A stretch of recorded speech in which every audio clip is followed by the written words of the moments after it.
And what's up, everybody? Welcome back to the channel. It is your boy Cheap Ludes, and I'm back with another video for you guys. Look, this time I'm going to be a little negative in this video. I'm going to be talking about everything that's wrong with NBA 2K22, my team. Look, most of it is 2K's fault. Some of it is not 2K's fault. Some of it is both the player base's fault and just generally how the world works. So, right off the bat, we're going to start with competition. Now, why I think this is something that is wrong in 2K. Now, right now, I don't genuinely believe that this is 2K's fault. A lot of this has to do with the fact that upon launch, the game is usually very, very sweaty because the only people who buy 2K on launch are people who play 2K as like a life choice. You know what I mean? That's the game that they play most. So it's typically at its absolute hardest as far as like competition level until December. Usually, and that's also the same for YouTube views and things like that, so I'm not going to talk about that stuff, but it's both at its hardest and at its easiest because people haven't figured out how to break the game completely yet.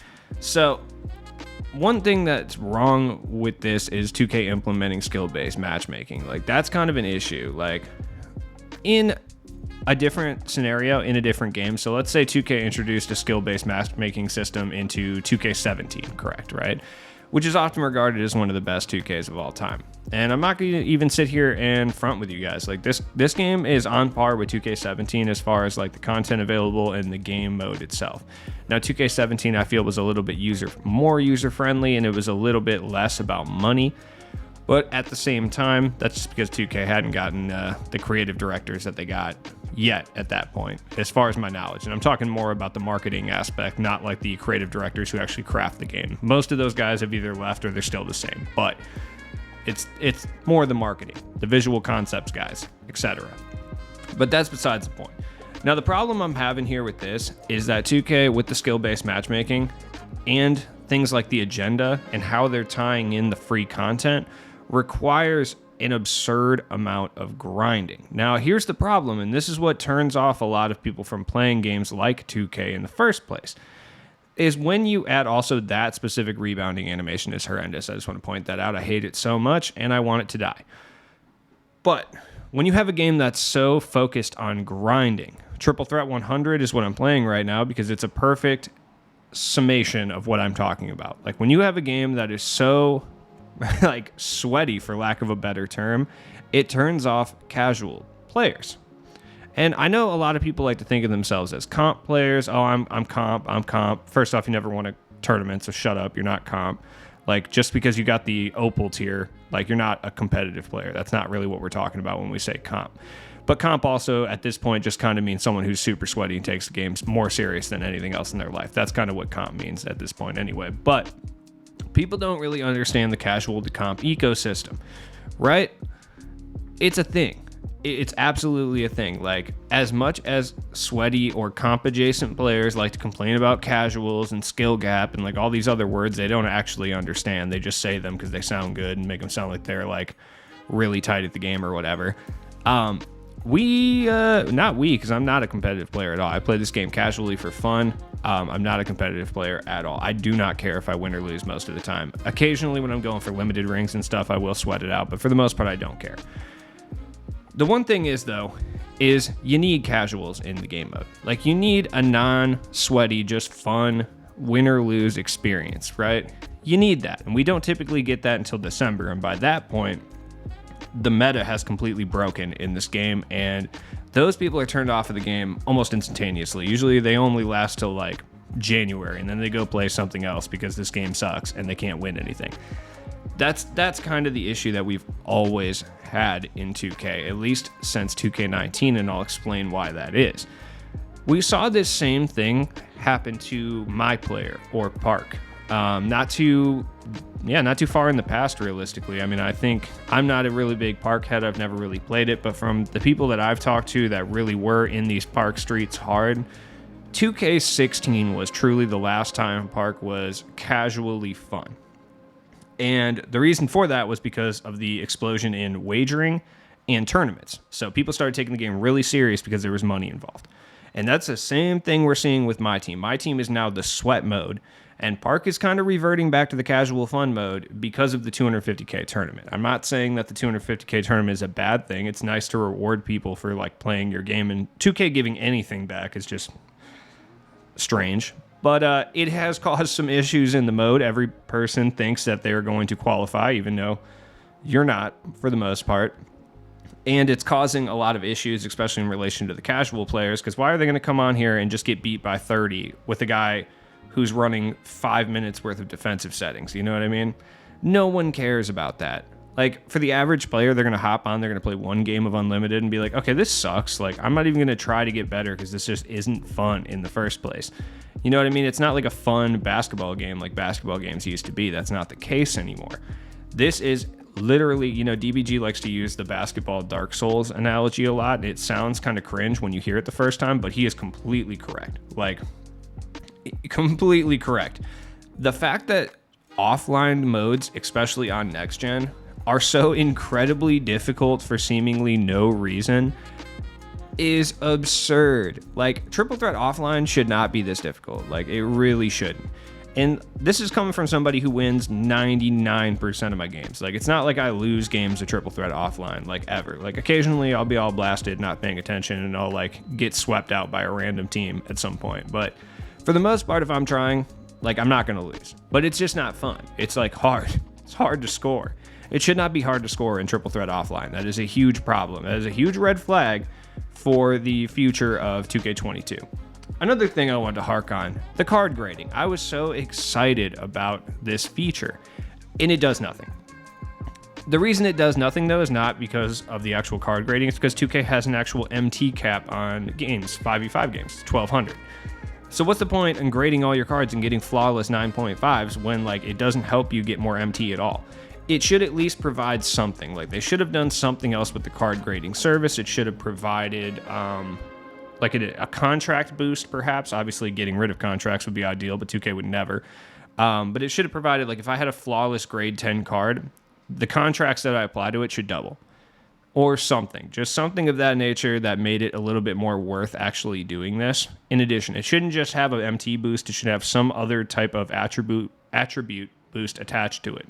Whether that be in actual attributes like a +3 3-pointer or something of that nature, that would be the ideal. Exchanges. Look, I like the idea of the exchange, but 2K needs to tone it down a little bit. Like, Otis Birdsong, not that crazy. You know what I mean? He's not very good, so he's not worth it either, but Sleepy Floyd, now granted they did a better job because Sleepy Floyd is still more usable now than Bob Cousy was at this point of the year last year, because we had guys like Stockton and Monte Ellis at this point, and I believe Darren Williams and stuff like that. So there were significantly better options than Bob Cousy for significantly cheaper than what he was going for. But they need to chill out. Like, they can keep the 1 diamond player, fine. Put it down to 3 amethysts, right? 1 original owner amethyst, or just scrap original owner completely. That would be ideal. 3 original owner rubies, like only like 9 golds or 5 golds, right? Just 7 any color. Just make it a little bit easier for people. Like, same with the diamond shoe. Like, first off, the shoe thing, the MT Shoe Lab, I like in concept, but I don't like that the quick sell values were all dropped on these. It just makes life harder for everybody. But just make it a little bit smaller, like 10 gold shoes, like 15 silvers, and then like 15 bronze shoes to get the gold shoe back. You can only do it once anyway. Who cares? Like, it might be worth it, it might not. Same with the Hoff badge. That's so many badges. Granted, they did make badges a little bit easier to come by this year. It's still rough, man. Like, it's so rough. I feel like this game in general, like 2K22, is built heavily on the process of, if you're going to succeed in this game, you need to A, spend every waking hour and every waking minute playing this game, or you need to spend a bunch of money. Those are the only 2 options. You cannot come on this game and casually play it and get a good team. Now, I'll give some credit to 2K. I like what they're doing with the token market this year. It's been kind of lackluster so far, but I think if they keep going in this right direction, I think it'll be pretty cool. I wish it was a guaranteed Colossal player as opposed to just like the chance of a Colossal player. you know, those cards are kind of getting to the point where they're going to be outdated here pretty shortly, aside from like Shaq and Darren Williams and like Ray Allen. So, and I mean, you're going to end up getting a Michael Porter Jr., Anthony Edwards, or Cade or Jalen Green 98% of the time anyway, so it doesn't really matter. But it'd be nice if it was at least a guaranteed pack. 2K also, what is also wrong with this is they have jacked the prices for packs up significantly for reasons I am unsure of. I don't really know why they did this, like why deluxe packs are 21,000 MT. First off, you made it harder to get MT this year, and now you're making it cost more for packs. And injury cards. Look, these shouldn't be in the game. Like, injuries, period, should not be in the fantasy mode like my team. They're not. And they're not even here directly to take money. They definitely do require you to like maybe go buy packs when you don't want to, or buy these on the market and stuff. But here's the other thing. Why do they have to be body specific? Like, all right, if you're going to have injury cards, fine, by all means, whatever. 2K is going to 2K. Why does it have to be injury specific? So if you're telling me one of my players gets hurt and it's an arm injury, and I look and I don't have any arm injury cards, I have to go buy those. It can't just be gold 5 game, silver 3 game, bronze 1 game for all injuries. Like, what is wrong with you guys? Why did you do this? This was such an unnecessary change that you had to make. And it's like just there to spite the player base. Like, that's the exclusively what it's for. It's there to hurt your best players, to make you have to go buy more packs. That's what it is. And by the way, if you guys noticed, the higher the gem count, the easier it is they got injured. The only cards I've had injured this year are Pink Diamond Vince Carter and Diamond Nikola Jokic. No one else. No one else. So, we have the 250K tournament coming up soon, which means Unlimited is going to be the absolute sweatiest place on the face of the earth. You have to reach Emerald tier to qualify. I just don't even know if I want to do that. I mean, maybe I will. I don't know. Yeah, maybe I'll go do it just so I don't have to play Unlimited anymore. And just play in the 250K tournament and stream it just for fun, just for funsies. I'm not going to qualify anyway. I really don't care. Limited. All right, I hate Limited so much. The fact that they don't offer a single catch-up week if you missed a ring is absurd. This is what I'm talking about. Like, the whole theme of this video is 2K's unwillingness to balance the game's time requirements. Like, the only people that have enough time to do stuff like this are people who make money playing the game, and that's like 0.05% of the community itself. Like, literally, like, you cannot miss a weekend. If you have something going on during a weekend and you can't play, you don't get this card. And that's for 6 weekends in a row. 2K needs to change that ASAP. They need to change a lot of things. So I'm going to hop over to MLB The Show and talk about it. Now, look, here's the thing. This team that I have in MLB The Show, is it the greatest team in the game? No, of course not. It's not. But guess what? I play this game for maybe 5 to 10 hours a week at the absolute most. Like, there's been weeks, I think in the last like month, I haven't even played this game really. Like, I'll hop on, play a couple Conquest games, maybe a couple moments, and I'll get off for like an hour. You know what I mean? And this is my team while I do that. I'm not kidding when I say maybe 5 hours a week is what I play this game. And this is the team that I have. Imagine 5 hours a week in 2K during endgame. Imagine what your team would look like. And there's literally, well, there's about the same amount of players. No, with the pitching staff, there's significantly more players, right? And this is the squad that I have. Like, is it the greatest squad? No. No, it's not. But it's a good squad. I went a little hard during Season 6. I can say that. I was playing a lot during then.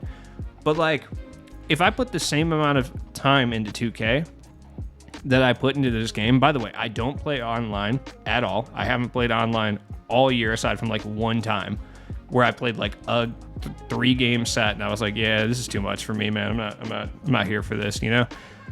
I don't play online. I don't spend money on this game. This is just purely me playing the game casually, hanging out, having fun, and I've built a team like this. I know I bring up MLB The Show a lot in regards to 2K, and there's a reason for that, because it's the perfect mode in regards to casual players. Like, you can hop on MLB The Show, have fun for a few hours, and then you can hop off, and you can do that maybe twice a week, and you can still build a team that's really, really good. They provide you with that many free packs and that many grindable players, and it's something I wish 2K would do.